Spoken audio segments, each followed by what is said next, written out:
From NOLA with the Forstalls. This is Chats with Chip. One-on-one conversations with my father, mentor, and hero, Chip Forstall. He's an attorney and a lover of all things New Orleans.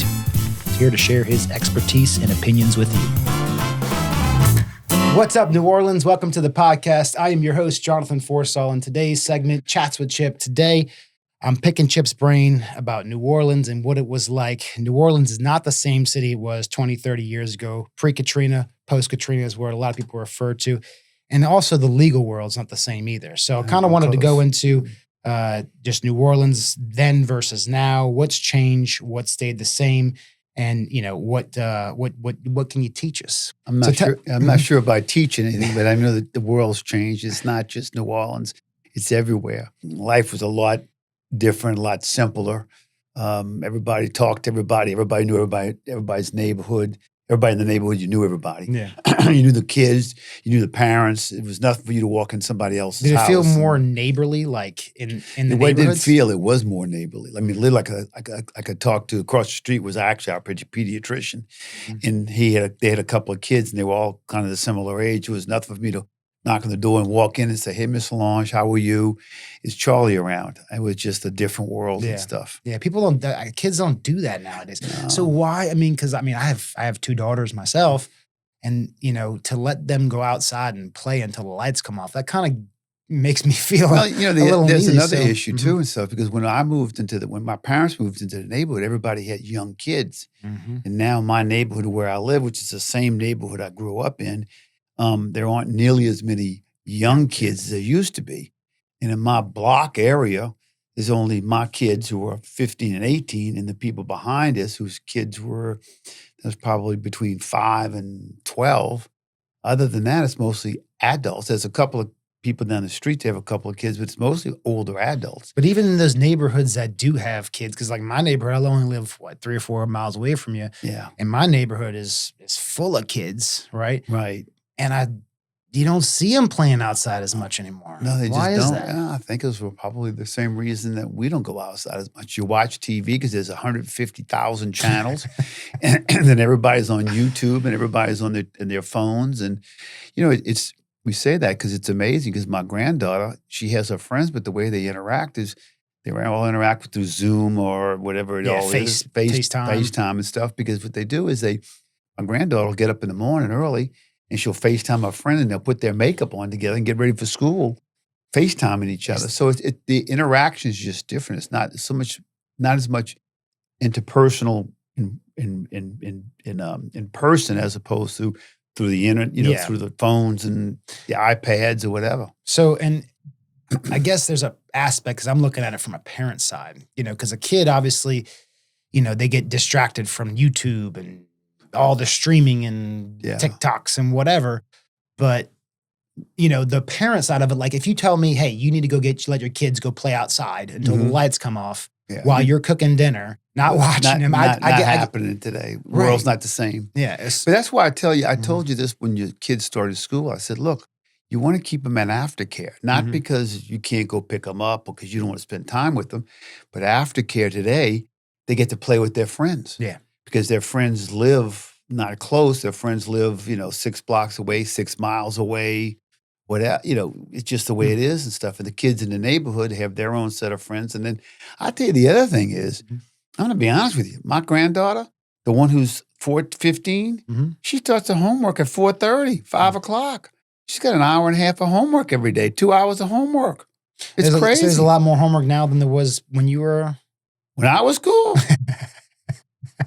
Let me tell you something. It was hardly any homework. Way back in the day. We didn't even have air conditioning when we went to school when I was in grammar school. So that's how far back we go. But even when I was in grammar school and I was in high school, they had homework, but not the homework these kids have today. I know because I bring your daughter daughters to gymnastics. And a lot of time the older one will start her homework in the car while she's on the way to gymnastics. And what time does she get out of gymnastics? 7:30. Yeah. Okay, what time you get home? 8 o'clock. All right, and then what do? You feed them, and then what happens is bedtime. That's right. That's the other thing and stuff. When we were growing up, we had some sports, but the sports we all played were in the neighborhood because when I grew up in the neighborhood I grew up in, they had empty lots. And we'd all go out there and play football or baseball as a whole neighborhood group. So it was a little different. When you think back on your early years, what's the first image that comes to mind from your childhood? First image that comes to mind is just my sitting down at the table with my brothers and sisters eating dinner. My daddy used to sit around and he'd stand at the end of the table. There was 8 of us, so we had You sit in the same basically same spot every day? same side. Everybody sat on the same side, but it depended on when you got to the table, depending upon where you got, because the table was against the wall. So if you got there first, you had to sit down towards the end. But it was a picnic table, basically, with 2 benches because there was 8 of us. Mm. And so 4 on each side. And my daddy would stand at the head of the table and talk to us about our day. But we always, and I mean ALWAYS, always ate dinner together. So what's a memory that sticks out in your legal career from the early days? Probably one of the things that sticks out as funny is taking my last exam for the bar exam, taking my last test for the bar exam.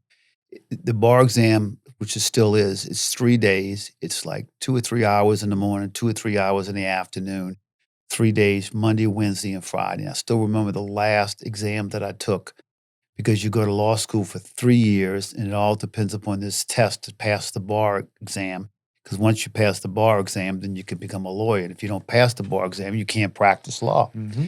And I still remember, and we were going to go out and celebrate. And I was married at the time, and my study buddies were married, and we were all going to go out and party hardy and stuff. And by 9 o'clock or 9:30, we were all totally exhausted, ready to go home because we were just exhausted. But I remember that because, and I'll tell you the truth, I didn't take any test after that. In fact, I remember my license came renewed like a year later or something. I didn't even take the test. I just let it slide and drove around with expired license. I didn't want to take any more tests. That's one of the things I do remember most, is just being finished and stuff. And then on top of that is when I got the notification that I did pass the bar. So that memory of you leaving or at the bar exam, is that more of a traumatic memory? Yes, it is. Because let me tell you something. You have no idea how you have to sit there and concentrate for 3 hours, and you had an hour and a half break, and you had to go back for 3 hours. And the bar exam is tough. I mean, it's hard. Mm-hmm. And back now, I think you'll have multiple choice and stuff. Some multiple choice. It was all essay back then. So you sat there and think about writing for 2 hours. I mean, Did they limit the amount of words that you had to put in? No. See, they limited the amount of words that I had to put in. You wrote for 3 hours, Whoa. 2.5 hours. You wrote. Just right. And then I got finished, and you go back and kind of check it and see if you wanted to add anything on. It was brutal. Yeah. I remember leaving the bar exam on a Friday, for last exam. Yeah. Friday at 4 o'clock. Yeah, exactly. Walk into my car. Right. I mean, I'll never forget that. Yeah. Because it's that feeling of accomplishment. Yeah, well, because people don't realize. I mean, it's, and I know people who went to law school who didn't pass the bar. They took it again and couldn't pass the bar. Mm. So they had 3 years of study and they couldn't pass the bar. Bar is hard. Yeah. They don't let just don't let anybody in. In fact, we have like the third hardest is New York, California. I think it's us. And us, I think, is the hardest bars to pass. It's true. Statistically, yeah. And I think what a lot of people don't realize is it's not like a test that you take, it's not memorizing. It's analyzing the way you think. Exactly. And the way you analyze. Do you remember what I told you when you were in? Yeah, I remember. What did I tell you? Come on. What did I tell you? Law school does not teach you about the law. It teaches you how to think. It changes your brain. And what did you say? God, what did I say? I don't want to change my brain. He was 16 years old. He didn't know what the hell he was talking about. But it really does. What it does is it trains you to look at things. That's why lawyers sometimes have a hard time with their wives, because lawyers are trained to argue logically with facts. Yes. And when you're talking with your wife, you're arguing with your wife, they don't want to talk. Not in a court of law. Not a court of law. It's not facts. It's emotions and feelings. Right. And I've told my wife, I said, I don't want to fight. I said, because, you're talking emotions and feelings and I'm talking facts. And it's almost like after you graduate law school, you become a lawyer and you actually really grasp that mindset, you really can see the difference. Oh, there's no doubt about it. Like if you were to take a video of you are making an argument before law school and after law school, I Oh, mean, no, there's no doubt. Now, how about this? and it's not even about the law, it's just the way you how about process. before law school, Mhm. after law school, and how about after 47 years of practice law? Oh, Lord. Because I do this to my grandkids. Just give me the facts. Tell me the facts. Let's You not do. talk about feelings. Give me the facts, and I'll make a decision. Or give me the facts, and we can have a discussion. Mhm. I don't want to hear all these feeling stuff because that's not how you make a decision. Well, Poppy, you don't understand. I don't. Yes, you're in a house full of women, all right? Yeah, I mean, because we with our clients come in. And again, you're empathetic, but Mhm. but our job as lawyers is to get the facts, analyze the facts, and then give them advice or tell them what they need to know, what they need, what's going on and stuff. And again, I've had this happen a bunch of times where they come in and they talk the facts and their feelings are hurt or they're mad and they want to file suit against somebody and stuff. I said, okay, I'll tell you what, I deal in facts. Or what's the facts? Okay, but I really it's a principle. My answer is that's fine. It's $350 an hour and I need a $10,000 retainer. All of a sudden they say, well, okay, let me get back to you. Yeah, I'm thinking And I'll about it, get right. back to you and stuff. No, but I think that is true that that we have to play that role as lawyer in our job, but there's also emotions attached to it. No, there's no doubt You there's know? emotion because people who come in, they're absolutely emotional. Their Mm. car's destroyed. They're hurting. There's no question about that. And that's where the empathy that we Yes. have comes into play. And Mhm. then after the empathy, which you have to, because we do. I mean, that's what one of my fortes. That's what I'm Yes, pretty it good is. at. Yes. Is then you talk about the facts and stuff, and that's where you have to handle the case based upon the facts. Yes. Yes. But you have to be empathetic with people because if you don't, and you just want to talk about money, which is, and I have lawyers who've done that and stuff, and they can't understand why people don't go back to see them again because they feel, and I've had clients tell me this, they didn't listen. Listening is not just hearing. Listening is listening to the words, but having the empathy to understand where they're coming from. Right. Listening versus hearing. Yes. We And should- I tell my wife that all the time. My wife, she listens, but she doesn't hear. But it's Well, okay. I love you, honey. Well, let's get back on track because I want to talk Okay. about kind of New Orleans before and, back in the day when it was the I good got, old days. I got to tell you something. The good old days were the good old days, but I got to tell you something. Today is I'm not one of these people who's going to say the good old days and that's all. I want to go back because I don't, because things are so much better. Certain things are so much better. The interpersonal relationships, that kind of sucks now because you don't have as much of that as you used to have. Why do you think that is? I think it's people getting their own silos. They watch their own. They get into home. They watch a lot of TV. They watch a lot of internet, and and they don't interact. I mean, we have this discussion with our own young lawyers who work for us and stuff about emails. You don't do everything through email. Pick up the phone and call people and stuff. I think that's the part of in New Orleans and every place else. But because I was saying a lot of older people want to poo-poo on the current time and not the past. But I mean, things are so much more convenient. There's so much more knowledge. There's so. I hate to say this. I'm not hate to say this. It's incredible. There's even more restaurants than they used to have. I mean, the soul of the city is still there. I mean, it's something you can't erase. So to me, the stuff that's changed is a lot of how people interact with each other, but the soul of the city, the music, the food, the culture is still here. I agree with you that interrelationship just between people in the city has kind of fallen off a little bit, but I still think it's more than other places. There's no doubt about our city, just because it's New Orleans. It's New Orleans. I mean, you right? can't. I am in Birmingham this weekend, and my brother has celebrated his 50 years for Forstall Art Supply being in business. And we're at the thing, and a young lady came up to me, and she goes, "You're not going to remember me." I said, "Okay." And she goes, "I'm Nanette Boatno, whatever her last name is."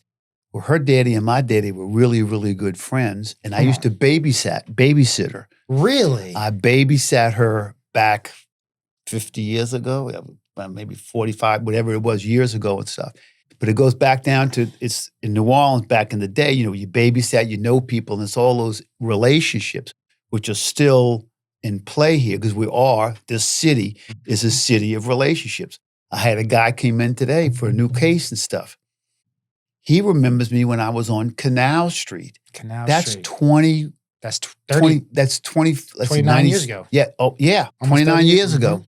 He last time I represented him, I was on Canal Street 29 years ago. He says, "You remember me?" I did remember him and stuff. You did? Yeah, Really? I did. And Wow. I got to tell you something. I said, "I can't believe it." Stuff. I said, "I do remember you," because his name, I won't say his name, but his name was a name that was a little unusual, and I remember the name. Gotcha.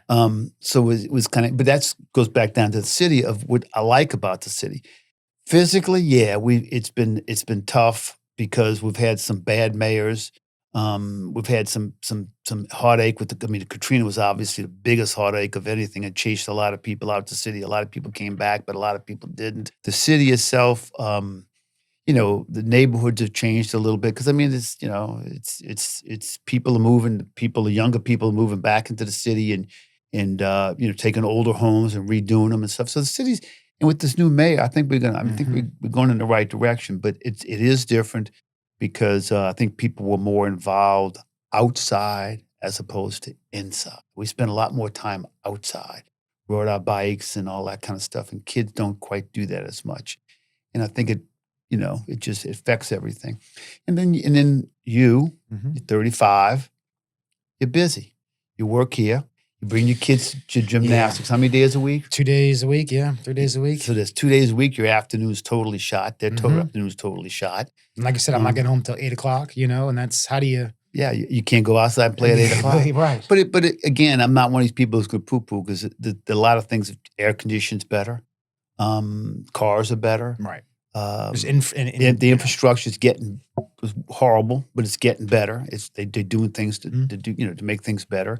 But again, the heart of the city, the music. I mean, the music's actually, I want to say better. There's a lot more venues and there's a lot more music out there. I mean, it's amazing how many venues play music and how many musicians we have. And it's just not the locals. People from all over the country come here to learn, to hone their craft here. Yeah. And the restaurants, I mean, my God, I've many been all over the restaurants. world and stuff, and you cannot beat the food. Yeah, I mean, people in Birmingham, when I was over there, they have people up there said, yeah, we come down there a couple of times a year just to go eat all the restaurants. I mean, that's incredible. Yeah. Wow. Yeah.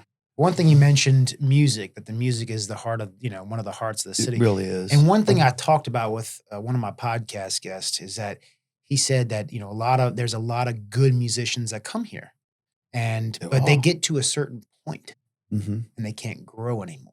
Here. And they leave. Yes. Well, it's because unfortunately our city's kind of like that as far as, there's so much competition with that. Was it like that back in the day?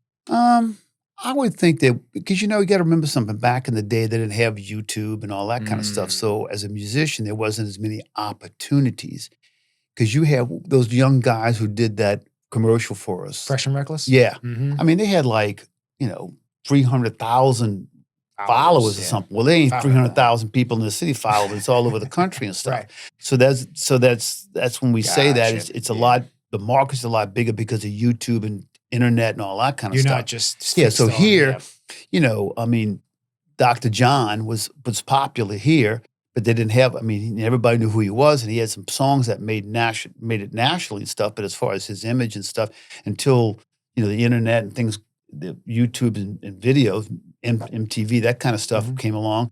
People outside New Orleans didn't really know him and stuff. So now a lot of our musicians get well known and they travel. Shamar Allen, good friend of ours, now travel. He goes to Europe. He plays all over the country and stuff. It's a different gig. So they get more exposure. And they get more out. And they have different opportunities. But let me tell you something. Shamar still lives here. But she is still, she's from like North Dakota, South Dakota, someplace, but she still considers this her home base. But she plays all over the place. Yeah, she does. Tanya Boy, all these people that they play different places because there's a lot more venues. When you look back on New Orleans, back when you were growing up in your early days, what do you miss most about it? Going outside in the neighborhood, playing with all the buddies and stuff. We used to have flag football. The girls would come and watch and cheerlead for us and stuff. It's to Leave It to Beaver life, and it just doesn't. I like to Leave It to Beaver life. I like today. My family, my kids, we still eat dinner and talk about what's the most interesting happened to you today. I love when your kids come over and they go get in the pool, and I love them watching the pool. I miss those innocent days and then the days when I wasn't responsible for everybody. I mean, I have to tell you something. Yeah. I'm 72. I've been raising kids almost my entire life because, after you all, I ended up raising my grandkids and stuff. And I've got 20-something employees that I feel responsible for. So that's why when you said, are you going to ever let me take over? The answer is yes, because I'm getting, I'd like the little opportunity time not to have to take care of everybody. Hey, let somebody take care of you for a Yeah, second. yeah. Right? I'm working on that. It's Yeah. hard. It's hard to let that go. And if you don't know Chip, he is very much that person that he is a Yeah. caretaker. He is a Yeah. father to everyone. Yeah, He's always got, I can't help myself. he can't. I mean, I'll tell you the truth. I mean, I'll look you right in the eye and tell you, I think that's one of the reasons I do well in my practice 100%. because I like to take care of people and I take care of my clients and stuff. And again, I tell you this, a third of the stuff that I do now, maybe half, is all stuff for free for my clients just to take care of them and stuff. Just doing the right But, thing. my daddy used to say, spread your bread upon the water and it comes back. So you take care of people, people take care of you and stuff. Do unto others as you have them do unto you. That's right. And I'm a big believer in that. So I'm very fortunate. Now let's talk about the practice of law. The practice of law. Let me tell you something. This. And it ain't nice anymore. So tell me what it was like when what was the culture like for New Orleans lawyers when you started? What was it like? Your word was your bond. I mean, everything was interactional, personal and stuff. I mean, handshake meant something. You called somebody up and stuff, and it was more gentlemanly.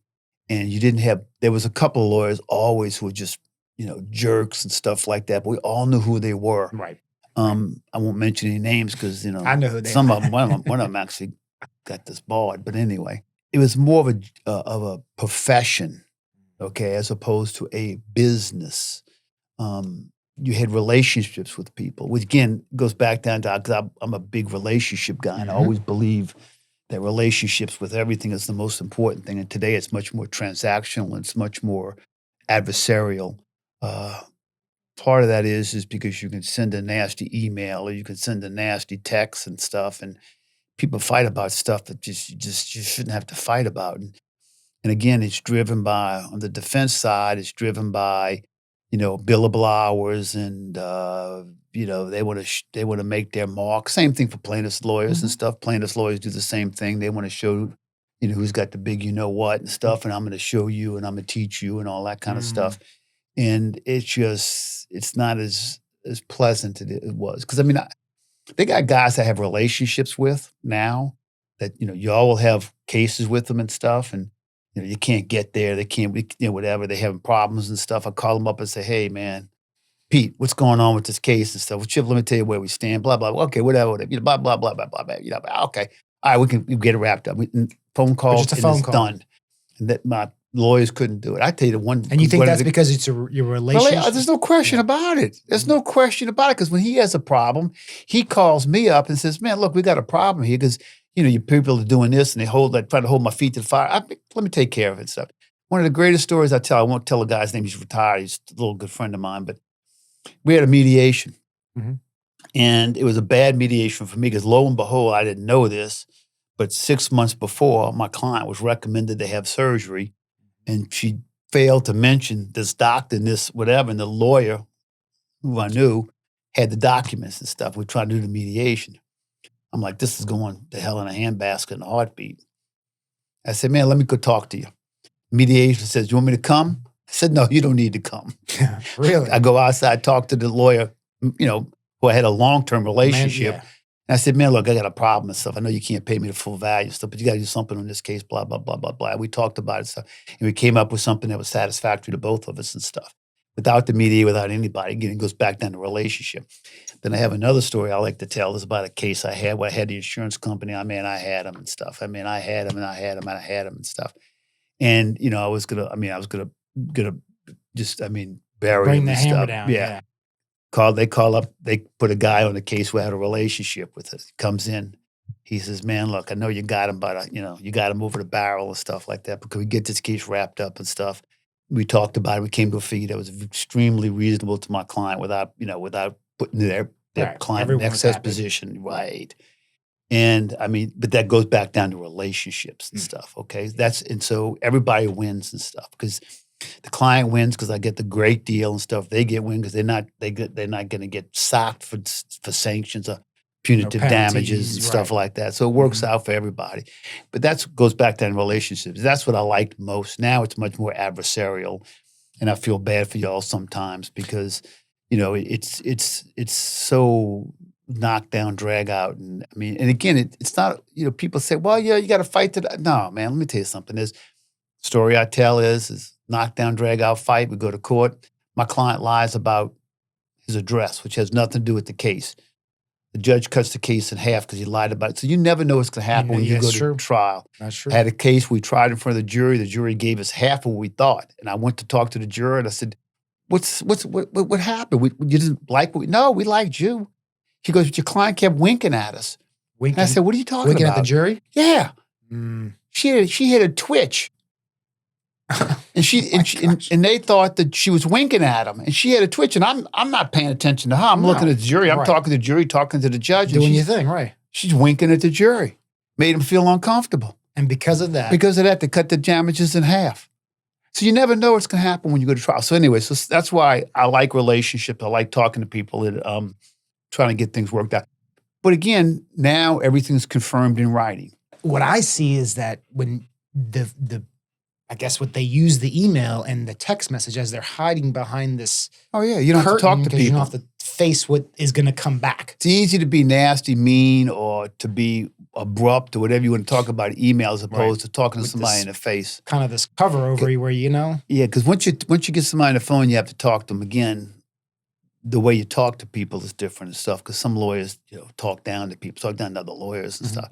But I always like getting people on the phone because how you doing, Joe? What's going on? How the kids, whatever and stuff. Because again, this business that we're in, as a general rule, in the day when I was practicing actively depositions, trials, and stuff, I knew everybody in the business because I had a bunch of cases and stuff. So I had dealings with everybody. So I had relationships, and I knew everybody. And if I didn't know this guy, his partner, I did know. So let's talk about technology. You hit that word a little bit, and technology in so many industries has affected it, and especially with AI coming into play, all that.